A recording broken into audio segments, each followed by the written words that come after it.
And now, meteorologist Dan Henry with your Weather First forecast. Day number 3 of strong storms has concluded here on the Suncoast as easterly flow continues to ramp up that storm amount and storm intensity for a couple more days this week. So here's a look at water vapor. You can see how those storms started in the center of the state and then built west toward the coast. And it was just like that this weekend, I'm sure you remember. And we're expecting more of that Tuesday and Wednesday as well. Hot and humid, though, of course, before those storms fall. And the good thing about all the rain, of course, is A, we're actually drier than average in many spots, and B, of course, when it's 95 degrees outside, it feels pretty good to get a little bit of a downpour. High rain chances continue the rest of the week, and then red tide, we're seeing some improvement, actually partially as a result of this continued easterly flow pushing some of that algae out to sea. So some great news there. 73, 74 overnight, fair skies, a little bit of drizzle to start off Tuesday, but as we head toward the afternoon, that's when the rain chances ramp up. 70% coverage for this Tuesday afternoon. Here's the RPM model showing stuff nice and dry for the first half of the day.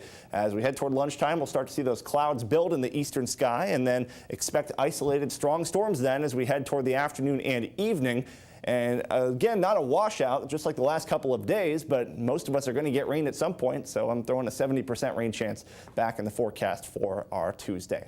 Speaking of the beach weather, moderate to high red tide is going to continue for some of us, but in other areas, we have seen some improvement, including areas here in South Sarasota County near Venice and in some of the other Gulf beaches down to low levels. That's thanks partially to all the rain that we've been seeing and also the increased easterly flow. If you're headed out on the water, hot, scattered storms, take the sunblock with you because those clouds will probably not build too much until later on in the day. But boy, when those storms do fire, they're going to be very locally strong. We've been seeing wind gusts of 40 to 50 miles per hour in the storms each of the last 3 days, and that could be the story again Tuesday and Wednesday. There's a look at your 7-day forecast. Lots of rain on there. Rain chances above average pretty much all week. Fortunately, the tropics are quiet, and we're pretty much on repeat in what's been a fairly typical hot and humid pattern for us.